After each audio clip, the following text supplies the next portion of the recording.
Good evening and welcome to eNews. I'm Shahan Ramkisoon. It's great to have you with us. Our top stories tonight. Bafana and Libya are in a do-or-die battle to qualify for the Africa Cup of Nations. A 1 billion rand lifeline for students who have historical debt. And the ANC wants the two mayors arrested for murder to be sacked. Well, it's kick-off right now in the much-anticipated AFCON qualifier clash between Bafana against Libya. 1 point will secure them a spot at Africa's biggest showpiece to be held in Egypt later this year. Bafana is playing the Mediterranean Nights in Tunisia due to a FIFA stadium ban on Libya. Our sports anchor Kate Nokwe joins us now from Nelson Mandela Square in Sandton. A live screening of the match is currently taking place. Kate, so I imagine lots of excitement and it must be very tense.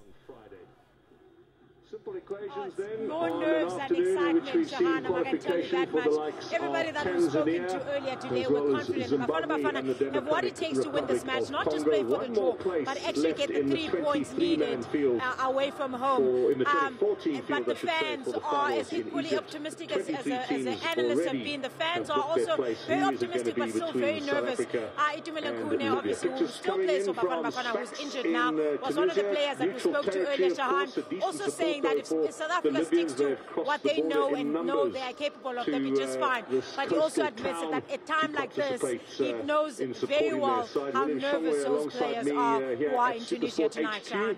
Now, Coach Stuart Baxter announcing a very defensive team to play Libya. What are experts saying? Is that the right move or not? That's exactly what it means. Well, that was the first question I posed to Itumeleng just an hour ago, Shahan, and he said it may look like it is defensive, but the way his coach understands, the way he understands his coach being Stuart Baxter, is that he likes his defensive players to actually play up front. So it may look defensive to us, but he likes that back three to actually play more up front than they do back. So, no, according to Itumeleng, it's definitely not a defensive play tonight that we'll be looking at. So it just goes to exactly what Stuart Baxter's mindset is that they're going guns blazing up front, if anything else, Sean. So what's actually needed? I know we don't have to beat them, but a draw is all we need. Indeed, just 1 point, Shahan. Obviously, Bafana being the only team that is unbeaten in this group, despite trailing Nigeria by 1 point. So they definitely know that they've got what it takes to actually do well in this team. But they were taken aback, Shahan, by not beating Seychelles, who are ranked very, very low below Bafana. So that's where they dropped crucial points. But yes, you are right in that regard. They need just 1 point, and therefore it can end 4-4 tonight, Shahan, in Tunisia, and Bafana will be the team that goes through. And so definitely something to play for. South Africa is definitely in South Africa's favour tonight. But when you look at that stadium, what you're going to see as you get off there, as soon as you get off there, there's a lot of noise. Libya may not be playing at home, but they're just down the road from home. So for them, this is as home as it can get. So South Africa will need to keep cool heads, calm heads, and just focus on what they're there to do. What's encouraging, Shahan, is the fact that the teams like Sundowns have played in North Africa before on difficult occasions where they are lasered and fans are throwing stuff on the pitch just to unsettle them. So they're very calm and alert about those kind of things that may happen tonight, because those countries, sometimes some people say those countries don't play fair. So Stuart Baxter's men will need to actually win the game up here before they do it at their feet. So that's what all the analysts have been saying this week. It just goes now to show, just up to the players on the field now to actually just do their job. All right, thanks so much for that. Appreciate it. Kate Nokwe in Sandton. Now, Higher Education Minister Naledi Pandor has allocated close to R1 billion to settle students' historical debt. The extra money is for debt that predates the improved funding support that started in 2018. The National Youth Development Agency says the move is a bold one. The issue of historical debt has always been a problem. Students could not register, even those who qualified for NSFAS could not register, on the basis that most of them did not have money to pay off their debts of the previous year. So the announcement that over 52,000 students will be able to register this year and having their debt actually being paid by the department is highly welcomed news, and the National Youth Development Agency would like to commend the Minister of Higher Education for taking such a bold step. The ANC is calling for the removal of its mayors arrested in connection with political killings. It says these individuals don't deserve to be public representatives. 2 mayors from KwaZulu-Natal have been arrested in the past 2 weeks. Govan Whittles has the details. The ANC is trying to restore public confidence in its election lists. It's welcomed the arrest of Newcastle Mayor Ntutuko Mhlaba and his Harry Gwala district counterpart Mluleki Ndobe. The governing party has made a call to its KwaZulu-Natal structures to act swiftly. Our message is very clear to our provincial structure in KwaZulu-Natal, is that we cannot have serving mayors who are in custody, because the community needs services on a daily basis. So the leadership there will have to take the right decisions, which will be in the interest of the residents of communities where these comrades are mayors. The ANC's Governance and Legislation Committee says tainted politicians don't deserve to represent the party. It affords us an opportunity with the information at our disposal to take the appropriate actions. For we've said it in the onset that such behavior is not akin to members of the ANC, and to that extent those who are affected are to be subjected in the processes of the ANC. They really don't deserve being public representatives of the ANC. The party has also flatly denied that its Secretary General, Ace Magashule, manipulated the list, saying only the NEC could give its final approval on them. Govan Whittles, Johannesburg. EFF leader Julius Malema says the best way to honor former ANC Youth League Secretary General Sindiso Magatra is to remove the ANC from power. Malema was launching the EFF's KwaZulu-Natal election manifesto in Durban. They are finishing each other. The ANC has become a dog, is eating its own children. They've killed my friend here, Sindiso Magatra, because he was fighting corruption. He was exposing the ugly head of corruption in Mzimkulu. They shot and killed him. They must know that we will never rest until those who killed Sindiso and all the innocent souls are in prison. The only way to honor Magatra and all those who are killed by ANC mayors is to remove the ANC from power on the 8th of May. We must say we are removing corruption from government. Still to come on eNews, it's been a year since government promised to restore power for a Germiston community, but that hasn't happened. More when we return.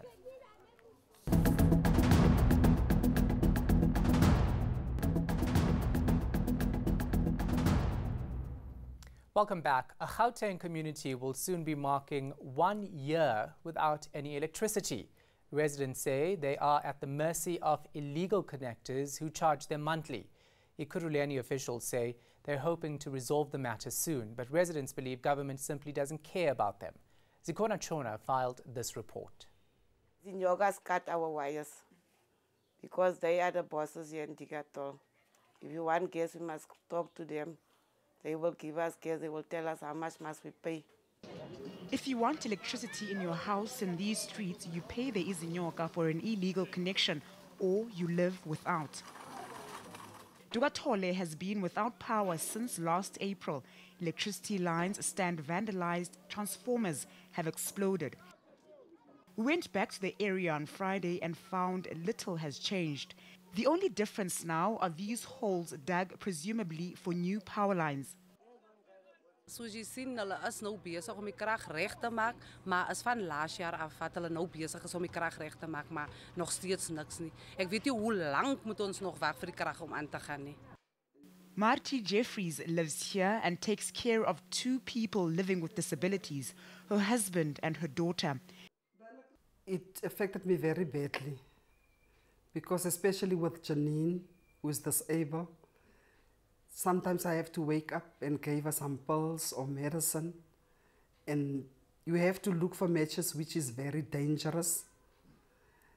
Or you have to light a candle, which is not safe. The family survives on social grants, and the cost of keeping the lights on is taking a huge toll. The gas alone is 500 rand every month. You know, they treat us bad because you don't feel like even going to them for help. Jeffrey says government doesn't seem to care about their struggle. Last year, the Ekurhuleni municipality said there were plans to restore power in the area. The mayor's representative for human settlements visited the area with us on Friday. Our contractors are on site. They are given work to finish by end of this financial year. Before even June, as you can see, that poles are up and they are being put up. Before the month of June, we can assure the community that they will have electricity. We returned to Dugatole again on Saturday, and it seems the pressure is now on.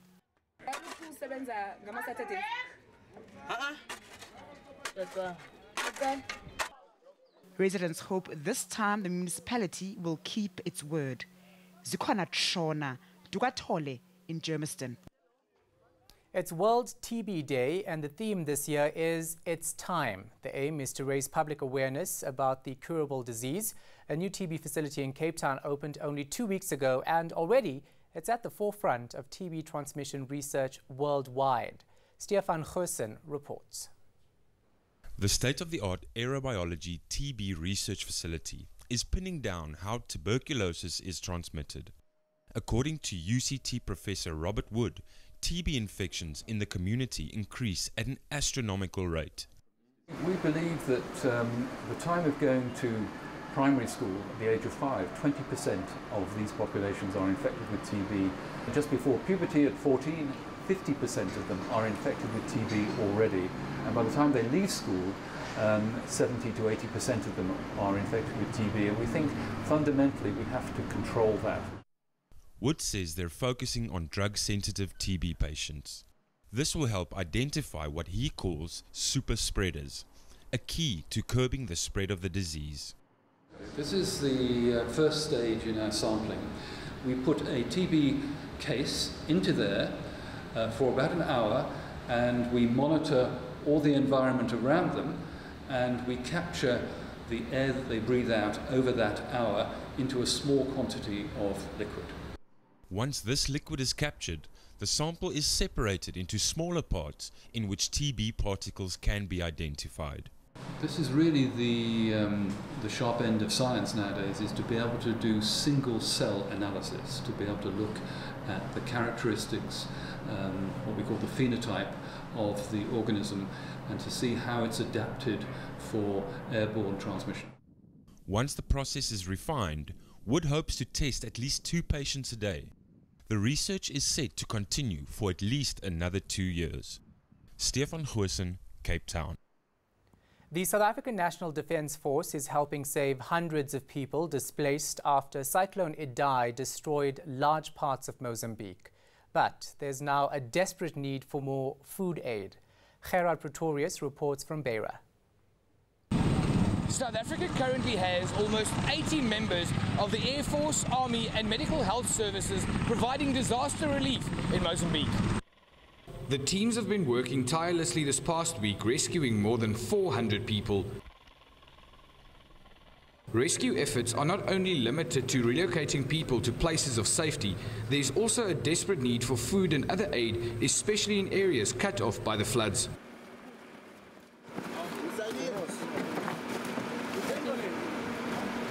The scale of this disaster is unimaginable. When you're involved in whatever tasks, do it professionally, do it safely, and ensure that the surrounding around you is well scanned to ensure that we are able to rescue as many people as we can. Chris Moelman is one of the many people rescued from the clutches of Cyclone Idai. The South African was trying to save people from the flooding on his quad bike when he fell off. A member of Rescue South Africa and a team of the Air Force worked together to pull him out of his house. We got a call about a 51-year-old male that was involved in a quad bike accident who sustained an injury of his left side of his chest, and he was immobile, so we flew out with the RX to the given coordinates. We found the patient inside lying on his bed. He was in quite severe pain and quite nauseous. We managed to stabilize him, put up a drip, and then carry him out on the stretcher. Rescue efforts continue as the scale of the damage caused by the cyclone is massive. Gerard Pretorius, Mozambique. After the break, Candace has your weather details, and then one of the world's greatest artists is being celebrated in Italy. We'll tell you why after this. Stay with us.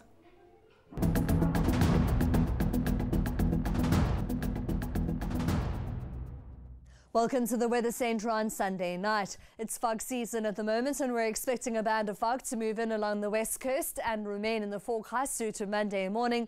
You'll see a cold front sweeping over the southern part of the country. That cools things off over the western and southern parts. It brings in lots of cloud over the southern part of South Africa, and it brings in rainfall mainly to the western and eastern Cape, with showers and thundershowers spreading through to KwaZulu-Natal and Mpumalanga later on in the day. Things remain dry in the Northern Cape, though, with the sunny forecast for Uppington at 35. Cooler temperatures are forecast over the western part of the province, 8 and 25 for Sutherland. Cooler weather is expected into the Western Cape, especially over the southern parts due to that cold front, with a cloudy day and the possibility of rainfall. Partly cloudy and mild, though, for Cape Town at 23 degrees. You'll see the cooling reaching the Eastern Cape with most highs in the low 20s. Cloudy along the coast with up to a 60% chance of rainfall. A slightly cooler day is forecast for KwaZulu-Natal, but temperatures still stay hot here. 31 degrees for Ladysmith and Ulundi, with a combination of showers and thundershowers. Thundershowers also extend through to Mpumalanga, Bombela topping 34. A partly cloudy and sizzling hot day is expected in Skokuza at 37. You'll see that hot weather through to Limpopo, with thundershowers expected to form along the escarpment. Zanin topping 35, mostly clear from Polokwane at 30 degrees. Dry and hot as we head towards northwest, Mahikeng topping 34. Partly cloudy and dry for Bloemfontein at 30, with a few thundershowers expected over the eastern part of the Free State. Gauteng should remain dry at the start of the work week, but there's a very slight chance of thundershowers here. A maximum temperature of around 30 is forecast for most weather stations. Pretoria, though, warming up to 32 degrees. On Tuesday, George can expect a bit of drizzle, with rain remaining in the forecast along the east coast. Thundershowers return to Gauteng, and on Wednesday you'll see cooling over the northeastern part of South Africa, with a warm day along South Africa's coastline. That's all from the Weather Centre. Have a great week. Well, here's one for art lovers. This year marks 500 years since one of the world's greatest artists passed away. Leonardo da Vinci was also an engineer and a mathematician, but above all, a curious soul. Various events took place across Italy to celebrate his work and his life. Leonardo was born in 1452 near the town of Vinci. Though he spent most of his life in Italy, he died in France. That's where many of his paintings can now be found, including one of the most recognizable masterpieces, the Mona Lisa. There are events in cities across Italy to celebrate the artist's work, including an exhibition at the Museum Leonardo da Vinci Experience in Rome. He had dreams. He saw birds flying, and he created flying machines. His dream was to walk on water, so he created many machines to do it, and also to go under deep in water. Then to move without muscles, with a different kind of energy. Different machines and parts of machines that we use in everyday life, and we didn't know that Leonardo da Vinci invented them 500 years ago. The museum also combines music with art to give visitors a special experience.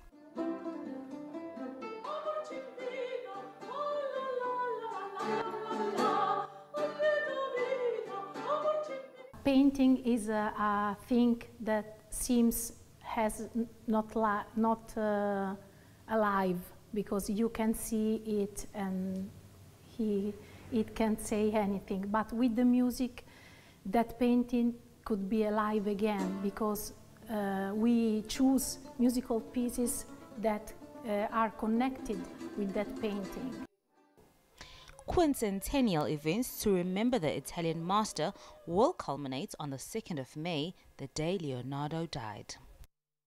Here's a reminder of our top stories before we go. Bafana and Libya are in a do-or-die battle to qualify for the Africa Cup of Nations. A 1 billion rand lifeline for students who have historical debt. And the ANC wants the 2 mayors arrested for murder to be sacked. From me, Shahan Ramkisoon, and the rest of the team, take care and thanks for watching.